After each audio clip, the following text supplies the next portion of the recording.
that Mr. Dross confessed to. It's a clean win.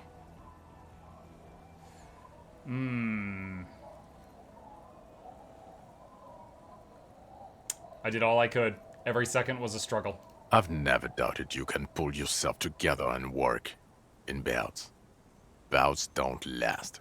I can still smell the booze on the wind. God damn it. Doesn't it ever leave? It is there. Like in your bones or something. It will pass. In time. No, we're not telling him. We started a nightclub. There was also a dead man on the boardwalk, a missing person I found. Yes. Fallen through a gap in a boardwalk. Drunk. How did you know I found him? The body was transported to Precinct 41, our morgue. I had Tilbrook and Mullins take care of funeral arrangements and family stuff. You're not the only cop in the world, Harry. This all comes back to us. Still, good work with the missing person, Detective. Thank you, Judith. It's still a point for you. No denying it. I also looked into the mystery of the doomed commercial area. I don't know what a doomed commercial area is. Rue de Saint-Ghislain 10, a commercial building where all businesses go bankrupt. I looked into it. Why? That's not what you were supposed to do here. I didn't remember what I was doing here. There was a fridge we needed and a possible witness. He was just chasing a lead and ended up advising a local shopkeeper. It was okay. Of course. Call it community outreach, right? Also, the phasmid we showed you the picture of was female. The reeds are its nest. Female? What makes you think so? You had to see it. It had the subdued colors of a female. And the nesting behavior too, I think. Incredible. Were there eggs in the nest? Not as far as I could see. There were other things there, though. It had gathered items in its nest. A helmet, a scope, and a passport. Actually, you know, this would indicate it was a male.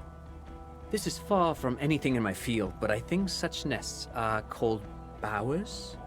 They are for attracting mates. Okay, it could have been male. Must be robust if it can move a helmet with its limbs. It had mandibles that looked like hair, and it was completely white on the inside. Yes, but also reed-colored, beige and brown, a little green on the outside. After unfolding from a single stalk, it still retained parts that looked like reed tufts on its limbs. Incredible. The PR value of this is exceptional. Carp discovers new species. Maybe even discovers the Insulindian phasmid. No, that's too much. This would really help with some of the problems we've been having. Like funding for the police car I threw in the lake? Absolutely, this is great. This does not say vigilante murderers to me at all. This says science, news, human interest. You know, it's a really good thing you have that photo. Without it, He shakes his head. You're doing good here. Perhaps only for a moment, but still. Quit while you're ahead? Or no? Yeah, no, we're not going to tell them about the nightclub. So what do you say? Do you want to take this hot shit back? Point to yourself. I don't want to, but you discovered a new species and solved the murder. He shrugs. So I have to. Jude, Anything that ends the trial is okay with me. A quick nod. You haven't been drinking, she thinks. So, maybe this time. Agreed. The public relations potential of this is too valuable to let go. okay. We have vehicles in the square, and the perpetrator needs to be taken into custody. Let's go. Now you will finally get to know who you are. Wait, I have a few questions before we go about who I am. The man looks westward, impatiently, jingling his car keys in his pocket. Okay. Am I a dirty cop looking for... I'm not saying it. No, No, because the suspects seem to think... you're too unstable to work for a mob boss. You're suicidal, Harry. No mob boss would take you. I assure you, I wouldn't consult for a corrupt unit. He Okay. would immediately backpedal out of it. I told you it's not that bad. Why am I like this? It's not a mystery. Some chick fucked you over. Also, you're a drunk. You really went with it too. Really maximized the damage. Do you guys remember when I played Detroit Become Human? And there was that one alcoholic cop that was forced to work with a robot and he didn't want to? Harry Dubois reminds me of that alcoholic cop. Some chick who... Dora something. Dora Ingerland. Yeah, you mentioned her name. Dora Ingerland? Something like that. Half Vasan. Vasa is where beautifully and impossibly blonde people come from. So we weren't even married. No one is married anymore. This is Revachol. When was this? God, I don't know. 6 years ago, she was way before my time. 6 years and you haven't gotten over it. What the hell is wrong with you? 6 years? Yeah. Or 7. You're not doing too good there. It's an old man thing. 2 old years equals 1 normal year. That and Dora Engelund really tore you a new one. A big one. Who was she? Incredibly bangable. Huh? She was extremely fuckable, Harry. Gorgeous. A gorgeous bourgeois woman. Wayfish. Like a Welkin, basically. Dude, our female coworker is right there. Heartbreak Welkin. Pain Welkin. I've only seen a picture, but it's obvious you formed a real spiritual connection with how pretty she was. One you never recuperated from. Look, the sun is about to go down. It's time to go home. I think she taught in the Académie des Arts, east of the river. Way east. Hard to say which came first, the middle-class chick or the drink. Egg and the chicken kind of thing. My point is, you need to see a psychiatrist about this shit. Not a psychologist. Several degrees harder. Is there something harder than a psychiatrist? A forensic psychiatrist? Go talk to that. In other words, he's heard enough about this.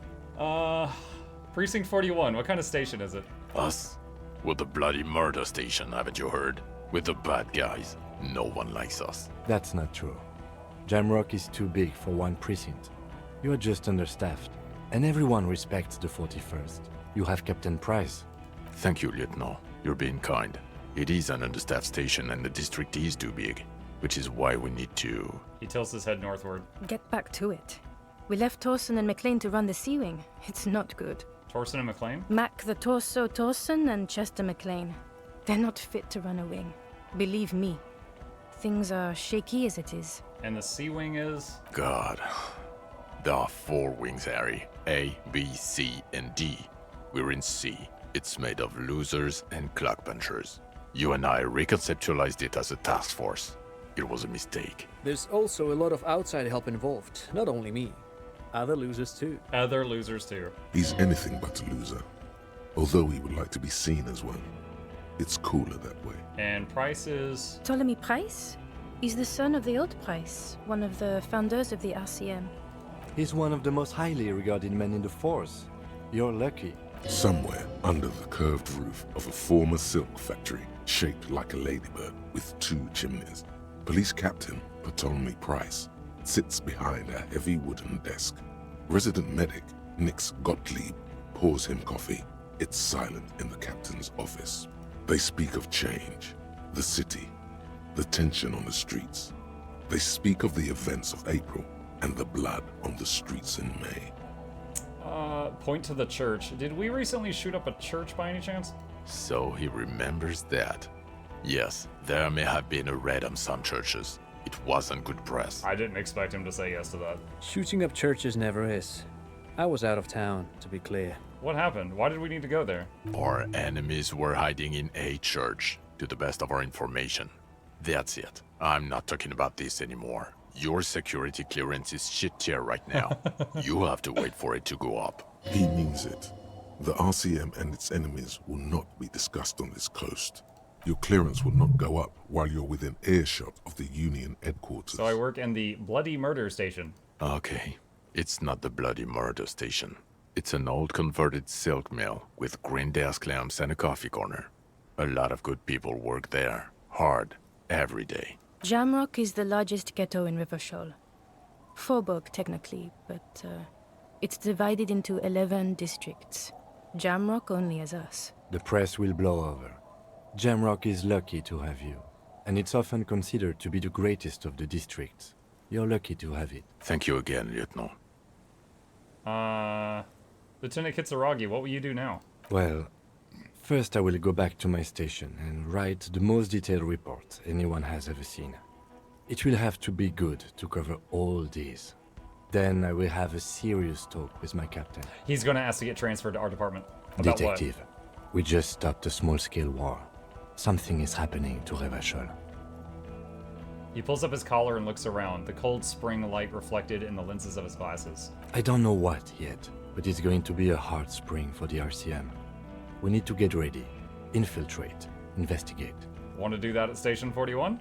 Talk to Captain Price? I'd rather not ruffle the feathers of two captains with my doom-mongering. No, I mean investigate. Come work in Precinct 41. Work with Price? I'm flattered, but I don't know if I... Would fit in. Am crazy enough.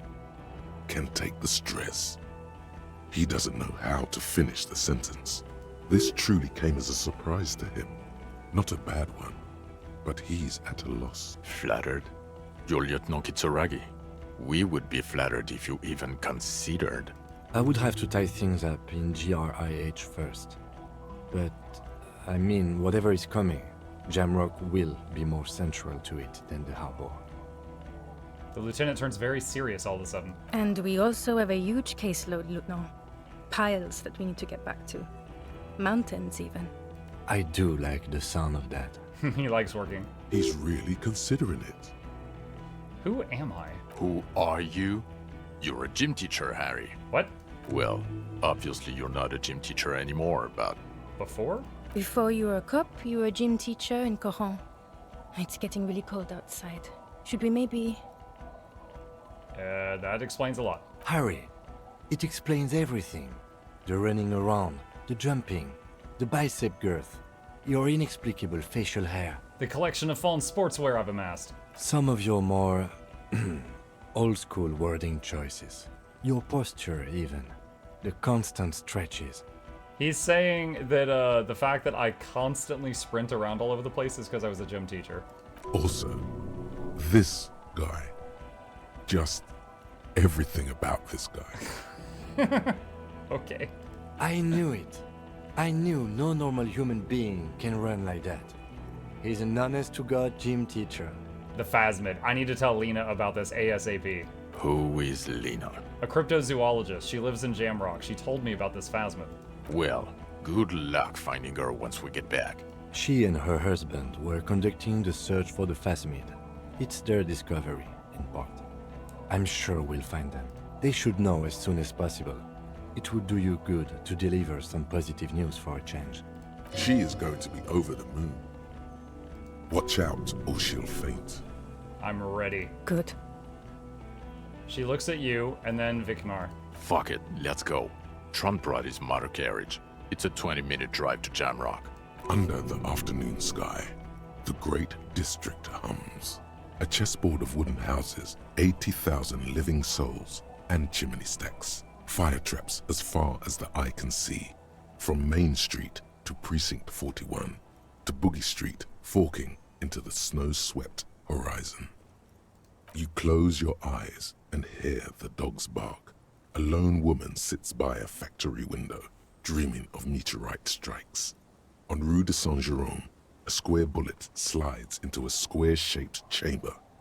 In Old South, The square a bullet man guy. without eyelids smiles. Spring has come. It's time. Dawson? Yes. McLean? Yes. Heidelstein? No. Vicmere? Yes. Dubois? Of course. Really? Nix Gottlieb looks up from the list. I hear he's quite unstable.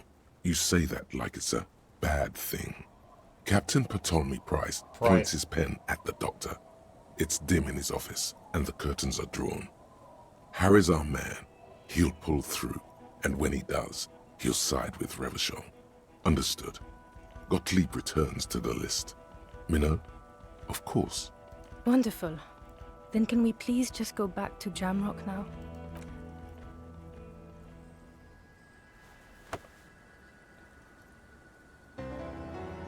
And he's limping a bit.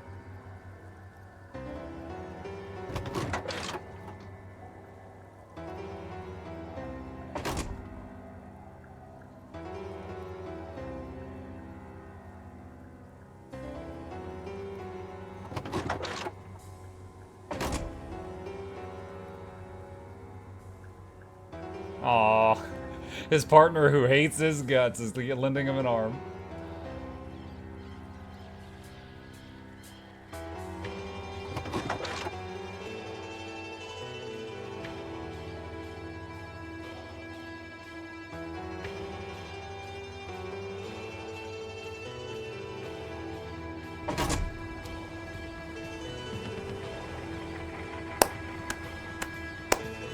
Not clapping too loud because my family's asleep right now. GG. We did it. We solved it. Review time? In a minute. Just let it soak in. It's way past time. It is, but look, we just finished it last time. Oh my gosh, what a wild game. That was crazy.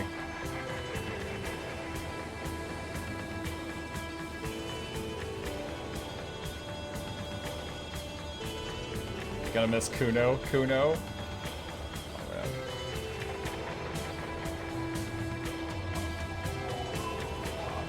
Alright, so, hold on, do I need to skip this so I can be heard?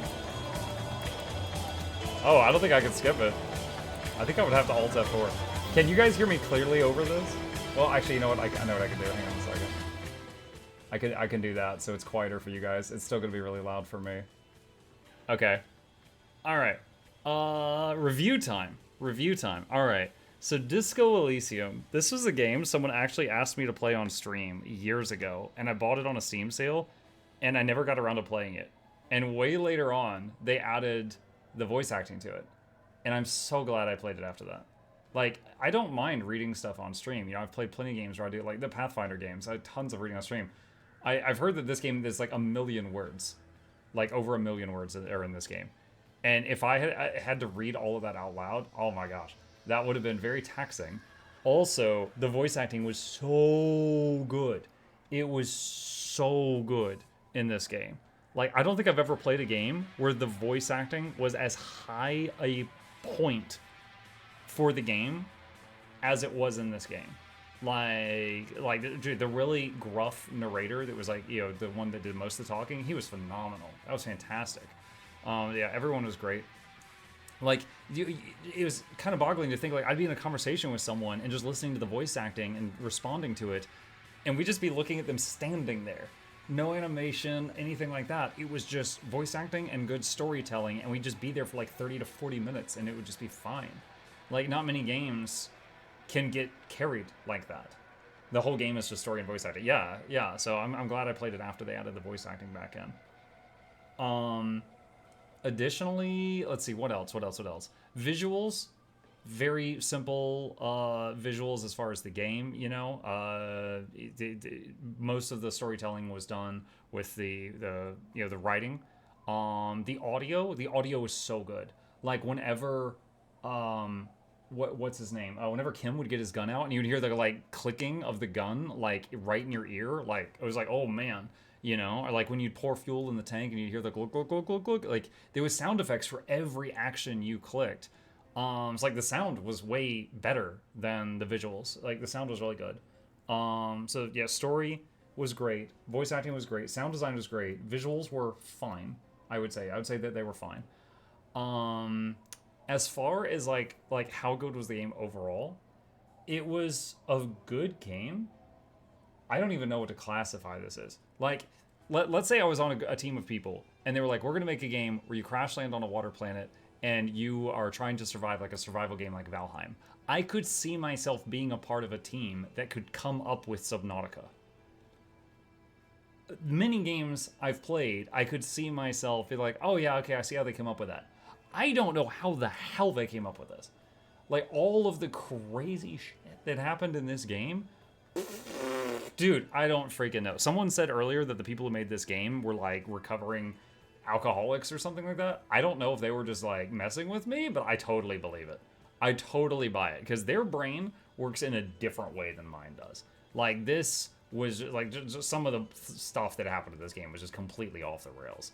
Like, it's called drugs. Dude, you had a voice that represented your desire for drugs in your head, and it had a name. Like, it was bonkers. It was absolutely bonkers. So, yeah, that was...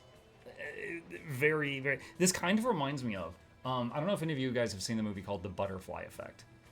I have said before, I don't consider... Like, I've got good movies and I've got bad movies, and then over here, there's The Fountain and Butterfly Effect. They're just freaking weird. They're not in the good or bad category. They're just over there and I don't know what to do with them. This game is, like, good, but also freaking weird. And I've got it over... Like, dude, at the end of the detective game, we discovered freaking a cryptid. Like, what? What? I did not for a second anticipate that near the end of the game, we would discover a freaking cryptid. Like, that... No one saw that coming. No one saw that coming. Since spoiler isn't an issue now, the ugly tie can be a character. I don't know what you mean by that. Can be a character. I mean, it was talking throughout my playthrough. An experience? Yeah. Yeah. Warhammer? I mean, no, there's not gonna be time for Warhammer tonight, Barry. I wasn't sure if we were gonna finish this by like halfway through the stream and then play Warhammer till the end, but it's like way past stream end time. Every playthrough is very unique with the different things you level up. Really fun to see how yours differed from mine. I can believe it, yeah. Because there was lots of problems where like I wasn't able to solve them like the first way I wanted to go about doing it.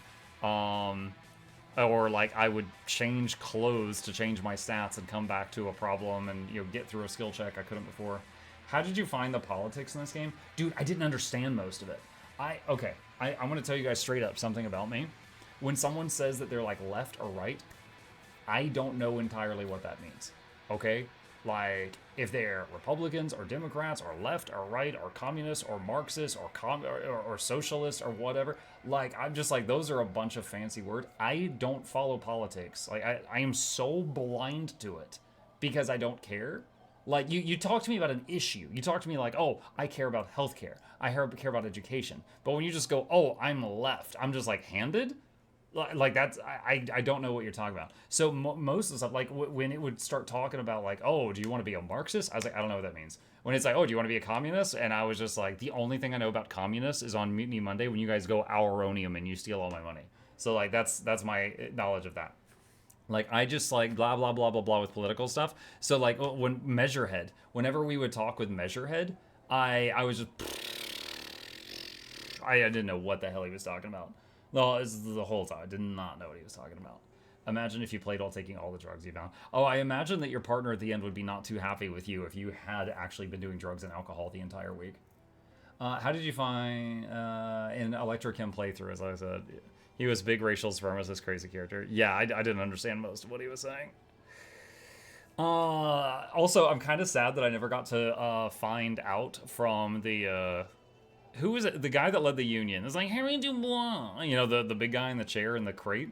I'm kind of sad that I never got to see him find out that I put fake signatures on those contracts he wanted signed, because I bet he would have been really pissed. I don't know if there is a way for you to find that out. You missed an entire segment with a meeting. Probably good you missed it, though, since it's a lot of talking in theory. A meeting? I tried to do all the side quests I could find. I know I missed some. Like, I couldn't figure out how to get the... Oh, yeah, someone just tell me. How do you get the boots off the corpse? I couldn't find a way to get the boots off, so, you know, those got sent to the autopsy place. I wasn't sure what to do with that. Other than the boots, I got the whole set.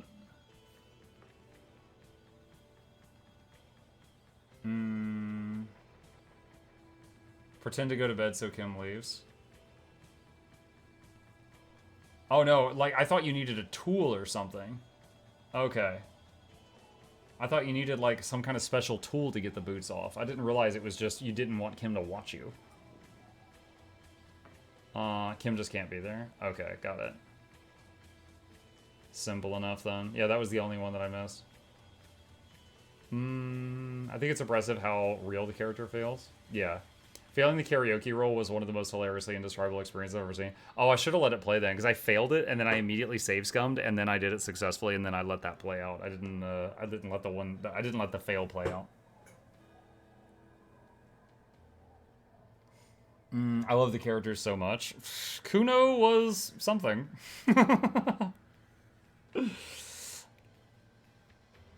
Oh, how about the shootout where we had like a bunch of the Hardy Boys died? What's the best possible outcome there?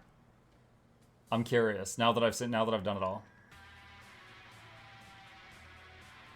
What's the best possible outcome for the shootout? Kuno can have a big redemption arc if you try hard enough. 2 Hardy Boys die no matter what you do. And I had 4 die, I think. Glenn always dies. He deserves it.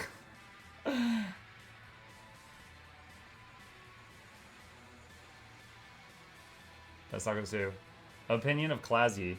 I mean, she's a player. She like every single time we talked to her, she lied to us, and then she got away because I believed her.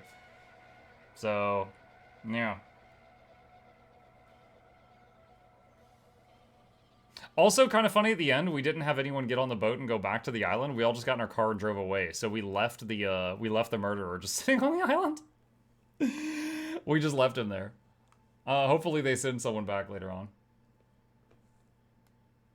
In your review, I would suggest talking about the ZAUM controversy. Oh, I'm probably not going to do... Dude, there was so much I didn't understand in this game. I don't think I can do a, is it worth it for this? I don't even know what a ZAUM controversy is. Leftist government should control things, right as citizens should control things. Oh, well then it depends on the things. You had 7 total dead, the 3 killers plus 4 deaths. Also, Trant's son disappeared. Oh yeah, the little kid at the end. I finished my Warrior Legendary Backpack. Nice. Congrats, Barry. I don't even have that one. Kuno's home life explains so much about him. Did we ever find out, like, where he lives or his family or anything? I don't think so. Seen a lot of people complain about him. You take days to recover after the shootout. My cat's school. There you go. TLDR ZA/UM is the company that made the game. The writers got fired by people. Huh. Interesting. I always thought it was the opposite. All I can think about is how hardcore the DJ was. How hardcore the DJ was. What was his name? Egghead? The hardcore. That was how he talked too. He's like, yeah, hardcore, everybody, maximum hardcore. And then there's freaking Kuno. It's a what was it? What was he saying? Like maximum velocity. Okay, Kuno can be your partner in the end of the game. I refuse to believe that. All right, now I'm trying hardcore to the mega. Yes. All right, well, Disco Elysium was a crazy, wild ride. Definitely had some awesome moments. I'm just sticking with the one playthrough. That was a very, very time-consuming playthrough, so I'm not gonna be. I don't see myself doing another one, but that was quite the journey, dude. I only got 4 achievements on my one playthrough. What? That is crazy. That I only got 4 achievements in my entire playthrough. Wow. Well, with that, chat, we are going to stop it here, and that has been Disco Elysium. I hope you guys enjoyed it.